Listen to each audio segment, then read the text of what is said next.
কলকাতায় মারা গেছেন আওয়ামী লীগের সাবেক সংসদ সদস্য কণিকা বিশ্বাস। বুধবার 29 অক্টোবর পশ্চিমবঙ্গের কলকাতার কাছেই সল্ট লেকের মণিপাল হাসপাতালে শেষ নিঃশ্বাস ত্যাগ করেন তিনি। জানা গেছে, বার্ধক্যজনিত অসুস্থতা নিয়ে এই বেসরকারি হাসপাতালে চিকিৎসাধীন ছিলেন তিনি। বুধবার বিকেল 4:45 নাগাদ প্রয়াত হন তিনি। মৃত্যুকালে তার বয়স হয়েছিল 80 বছর।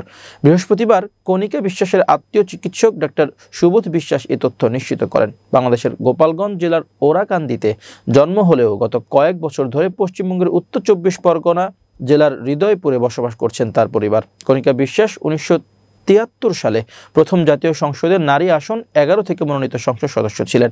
ঐতিহাসিক 6 দফা আন্দোলন, ভাষা আন্দোলন, 1954 সালের যুক্তফ্রন্ট নির্বাচন ও বাংলাদেশের স্বাধীনতা যুদ্ধে সংগঠক হিসেবে অংশগ্রহণ সহ তৎকালীন সকল রাজনৈতিক কর্মকাণ্ডে সক্রিয় ভূমিকা রাখেন তিনি। 1985 সালে প্রয়াত হন তার স্বামী বীরেন রাজ বিশ্বাস।